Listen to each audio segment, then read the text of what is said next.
Now, this is a look at damage in Bowling Green, Kentucky, the home of Western Kentucky University.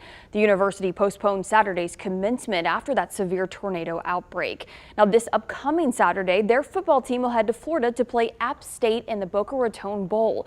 The Mountaineers will play the Hilltoppers on the field, but also plan to help the community surrounding Western Kentucky. Athletic Director Doug Gillen came up with the idea to have fans bring items to athletic events to donate to Western Kentucky. They've been collecting things like bleach, gloves, and goggles to give the school to help in cleanup efforts, as well as bottled water and canned goods. So far, they filled up 2 vans full of supplies. App State spokesperson Sarah Strickland says this is something bigger than sports.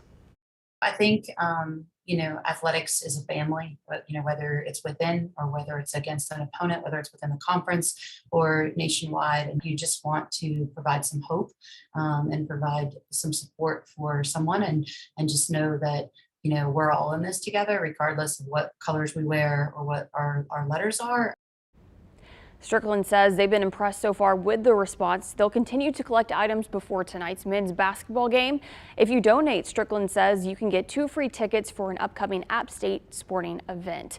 The Black and Gold podcast that promotes App State athletics has also raised more than $10,000 to provide relief efforts as well. And for more information on how you can help, just go to WFMYnews2.com. But I thought that was so amazing how, they're going to play. App State's playing Western Kentucky, this weekend in that bowl game. And they said, you know what, we're just going to put, the competition aside and we're really going to help these people out. There's a time, I think, when she's right. She's like athletics as a whole, as a family. And that's the right attitude with this, because it's really not about that competition. And of course, they both want to play this game and win it, but it's about helping each other.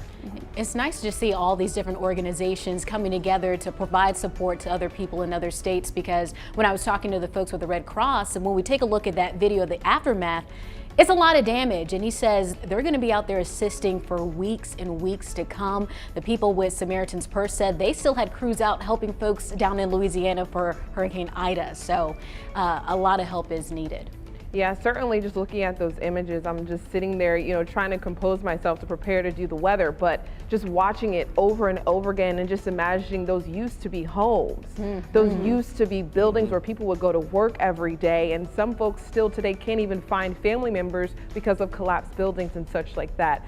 So it's just heartbreaking to hear and see those images, but it's beautiful that even children at young ages, college students, working together to say, you know what, I don't even care about the game. I just want to help my fellow brother, my fellow sister, and what have you, who are in these neighboring states who are struggling at this moment. And it's not even about the sport. I know she said it that one line, it's bigger than football, and it truly is. Yeah, and you think about 30 tornadoes in 6 states. I mean, that is a huge amount of tornadoes, and the fact that some of them stayed on the ground for so long, from a meteorological standpoint, we're all, kind of aghast at this. But even you talk about, Monique said those are homes and memories. I read one story where some family portraits got blown out of the house, right? The house was destroyed. They went 130 miles and ended up from like Tennessee up into Illinois or somewhere up there. It was incredible, but they were found and sent back to the owners. So some rays of hope here and there. It's a blessing.